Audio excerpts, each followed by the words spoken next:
A guy who is very versatile when it comes to what we do. He's creative, you know. He's a guy who is determined, you know, in the media world.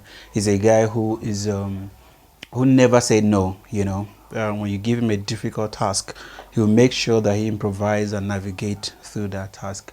He's a guy who I cherish so much. He's a guy who I respect. He's a guy who I feel that I can call anytime and he will do whatever it is that I call him to do because he is that good and he is that focused.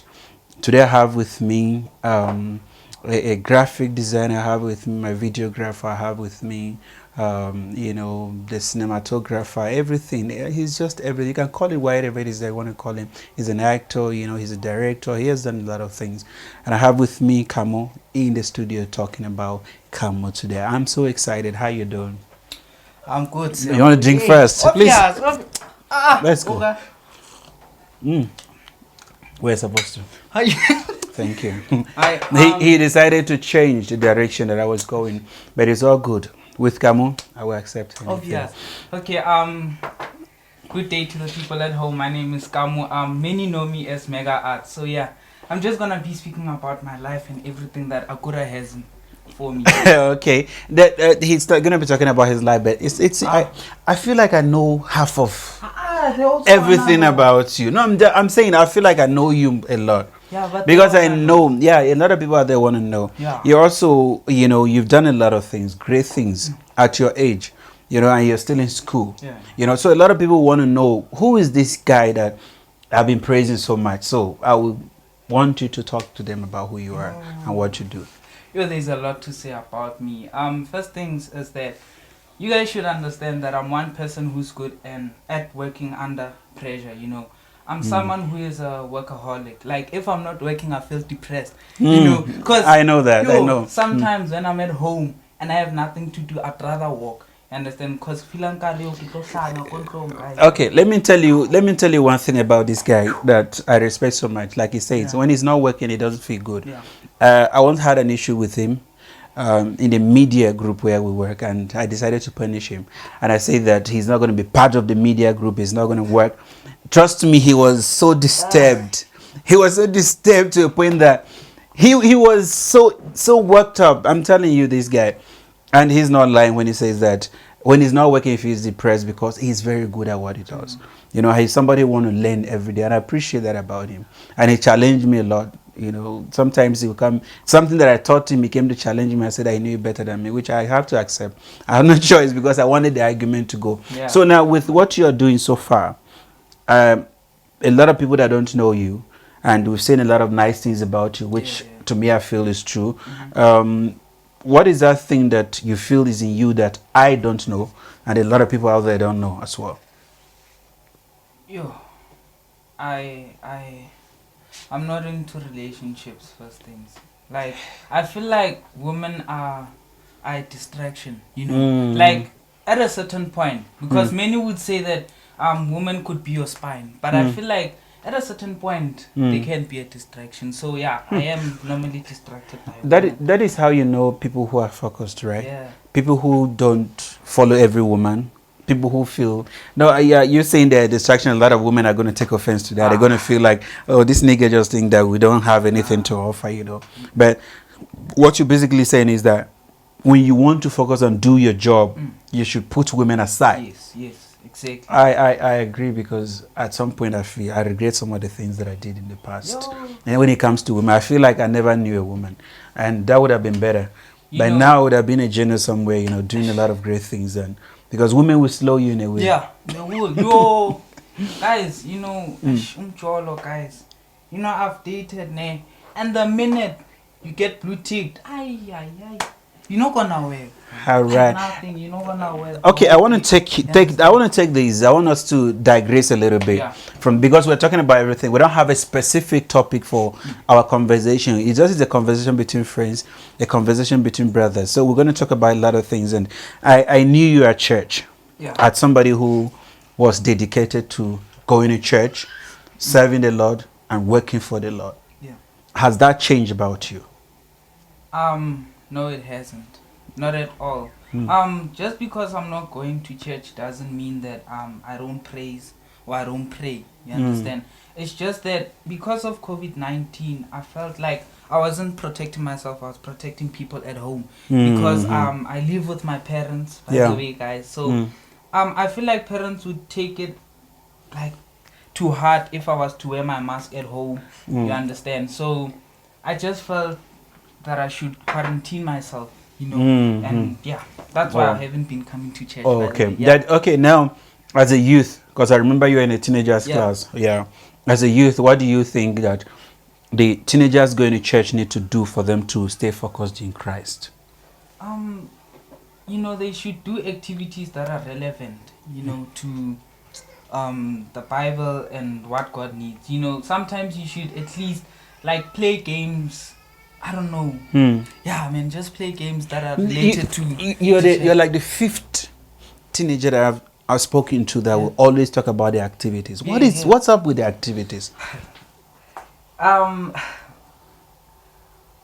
Do they feel like they don't belong to the church because they're not being given responsibilities, or how are they feeling? Because every one of them will say, hey, they should have these activities that the teenagers are going to participate in and all that. Okay, so one activity I like enjoy is evangelism. Like go out there, preach the word of God. And so that you have the chance to take pictures.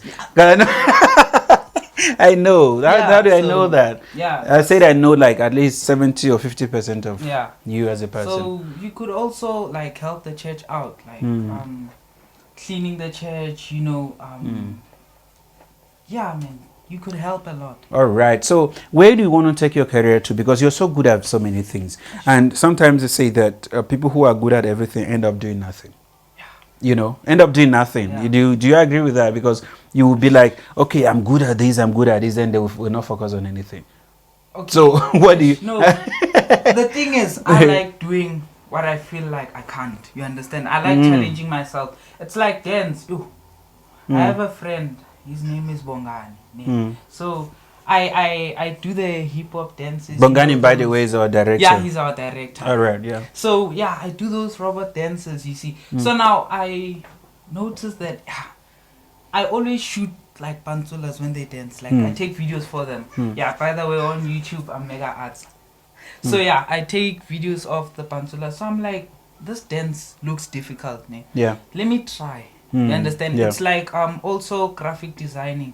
I was sitting at home. I'm like, no, let me do things that are relevant to my career so that I'm the all-rounder. Yeah. So yeah, I'm a person who doesn't just sit and do nothing when I can do everything. You understand? I just keep challenging myself day and day. Yeah. So where do you want to see yourself in the next 5 years?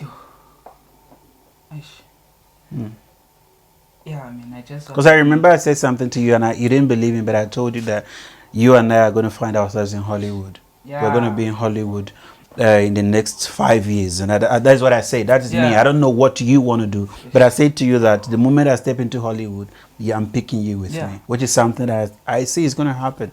Trust me. We're saying it here, but it's going to happen. I'm working towards that. I'm with him. Then 5 years... we together. We'll be doing great things in America, right? We'll be in Hollywood doing a lot of things that so many people never envisioned. Yeah. Right? Never saw us doing it. So we're going to be doing that. So how is school going for you? Many say school is a pandemic, guys. It's a pandemic. Let me drink to that. Let's go. School, guys.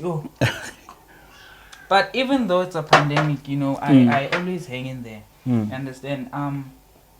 I like, people call me a scam at school because I work smart, not hard. You understand? Work smart, not hard. So when they give us notes to read, I'd rather go to the second year students and get their notes because it's already highlighted the important things. So I don't have to like read a lot. Like I read the specific. But don't you think that is affecting you though? Because one of the main thing that students should be doing is for you to. But the moment you read a lot, you get conversant with some of these words, and then you also get the deeper understanding rather than rely on other people to do it for you. Yeah, I feel like that helps when it's self-study. You understand? When you're studying for yourself. But now, looking at it academically, the minute you read a lot, when it's time to write down what you read. It's difficult because you have a lot going on. You can, like, sometimes it would be difficult for you to remember. No, this can be difficult if you're used to something. Okay. No, I don't understand how the method of studying is right now, but what I'm just saying is that in our time, from day one to the end, you're studying as if you have exams tomorrow.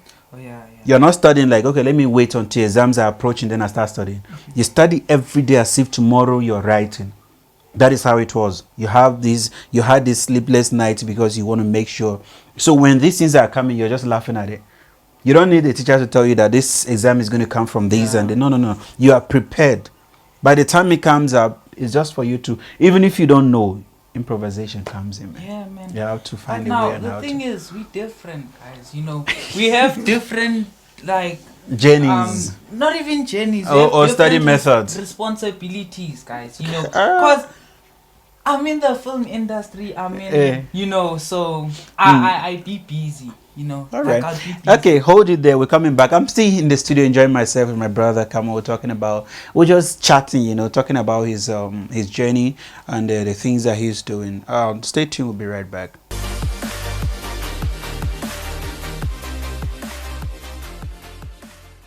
Welcome back. I'm still here with Kamo. We're talking about, you know, just the journey, talking about the media world.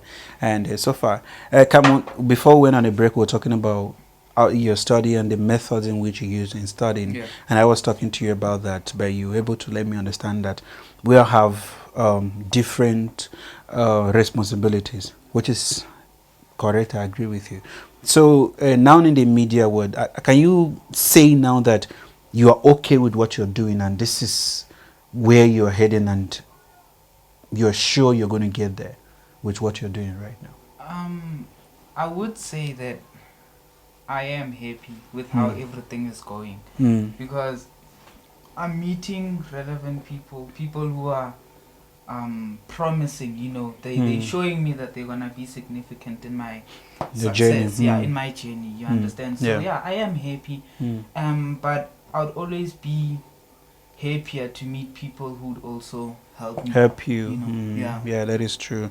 It's good to meet people on your way who you know that can also uplift you. Because one thing I've decided to do in my life is that to get rid of those people who are just redundant in my life. Those people who don't have any positive role to play in my life, just get rid of them, because what's the point of having you? So sometimes I just wake up, I delete like 20 to 30 different contacts on my phone. Not that we're not chatting, but I just look at it that the chatting is not heading anywhere. You know, because if you're coming in my life, you should be able to impact something positive, and I should also be able to give something back. Then if you can't do that, then what's the point of? And then it's also good with a young person like you. I'm just happy that you say you're not into relationship and all that because you want to focus on your journey. Why are you laughing? You're laughing. Why are you laughing? That you have something you want to tell us? Hey, I don't want to start fights, guys. Fight about what? You're talking about you. You're talking about your journey. You know, because one mistake, and this is what I always say to a lot of people, that one mistake, we don't want you to make a mistake that will derail you from achieving your goal. It's making sure that you protect your career, being it studies, against any external influence that is going to, cause you damage. So and I'm happy you're doing that. If I'm right. No, you're right. And about friends, guys, I always say that if you can't make money with your friend, or if you can't grow with your friend, then why are you with that friend? You understand? Be with someone who you know that 5 years to come, you guys would be bigger than you are. You understand? It's all about growth, guys. So can you say now that the kind of friends or the kind of people that you hang around with are actually the people who you can learn a thing or two from? Yes, definitely. Or you can learn with, not just learn from, but you can learn with. Yeah, definitely. I'm a person that gets bored if the conversations are not productive. And so, anyways, enough about me. Let's talk about Emmy, guys. Okay. Because I've heard that you also I'm ready. act. I'm ready. I heard that you also act. Tell us about your acting life, man. Okay, this is one thing about me. I in Nigeria those days. Yeah. You go to they call it JSS1, right? We call it JSS1. You go to JSS1, JSS2, JSS3. In going to SS1 is when you now decide what you want to be. If you want to become a medical doctor, you go into science, go into art and all that. And then people wanted me to go into science, which I wasn't good at maths. Yes, okay. So I decided, you know what, I'm not going to go. And nobody knew that I was doing that. I started paying money to go for acting classes, doing a diploma there while I was in high school, and nobody knew. So I would go, and then I'll say, okay, I'm going for just extra moral lessons. Yeah. I would go in the evening, come back. Nobody knew I was doing that. I was doing it on my own, you know. So when I finished that, I went to acting school again. Then I joined Actors Guild of Nigeria. And I was there. Breaking in was difficult in the sense that if you don't know anybody, it was so difficult. People must make sure you know somebody who will take you at the top. Connection. So well, in 2008, I got an invitation because I applied for that. We started something. A guy started something in Johannesburg called Jollywood. So he was advertising on African Magic. Then I called him. Then he said I should send my CV. When I sent my CV, this is the funny story. I sent my CV and he said okay, he will look into it. A lot of people are applying. I said, okay, this one is just not going to work. A week later, I got a call from him. He said, are you Mr. Emmanuel? I said, yes. The guy who applied for a movie recording in South Africa. I said, yes, you have been taken. I said, this is fraud. I said to myself, it can't be. I'm not expecting this, you know. So he said, okay, do you have a passport? I said, I don't have a passport. I don't even know what that is because I did not intend to travel to anywhere. So he said, okay, go get yourself a passport. I said, what is a passport again? You know. So I started asking. Then I went there the journey. They sent letters here. So the letters got to Nigeria. And when I got to the South African embassy, the funniest part is a lot of people were out looking to get a visa. The queue. They came outside. They said, who are these people? It was myself and a certain lady. Who are these people who are attending a movie recording in South Africa? They called us, took us inside. VIP chicks. I'm telling you. So we got there. We were given a visa to come to South Africa. We came. Then in 2009, we started shooting. Our movies were the first movies. The movie, what you know now as Mzansi Magic, was called African Magic Plus. Our movies were the first movies there on African Magic Plus. That actually gave birth to what is now, when they changed it from African Magic Plus, because remember, African Magic was just for Nigerian movies. Now they changed it, they brought African Magic Plus for other people. Our movies, like The Journey of Love, Blind Love, all those movies were the movies that, our movies were the first movies that were there. And so I came, and then we shot for 2009, 2011, 2012, 2013, we're shooting. Then that did not work because the money wasn't coming. There was local movies here and there. Then a lot of people just decided not to go do their own things. I also went into IT. I did a lot of things there. Then I decided, you know what, let me go back. Go back. Then that's how I went back to presenting, become a sports analyst, and then, you know, all that. Then I found myself here. So in a nutshell, that is the journey so far. I'm sitting with a guru. Legend, man. All right. Thank you so much, man. I appreciate you coming on the show and talking to us. To the beautiful viewers out there, this is Kamo. He is Mr. Creative. He does everything. Yes, and to the beautiful viewers out there, I want to take this opportunity to appreciate my team, my director, Bongani, who is out there. We have Shemaine, who is our a producer. We have Karabo, our co-director, and also admin of this group. These people are very important. And of course, our cinematographer is here. He's a guy who is doing a lot of creative things. And together, we're making sure that we transform a community that has been rejected, a community that a lot of people don't think something good will come out of. That is what we have taken upon ourselves to do. And we're doing that without any fear. We're doing that because we know this is the right thing to do, man. We have to give opportunity to people. And today, I have with me my colleague. We're just talking live, you know, we're just sharing our own experiences. And next week, who knows, our director will be here, or a co-director, or the producer will be here talking about their own journey as well. You know, until we come your way again, guys, let us drink to saying goodbye to you guys.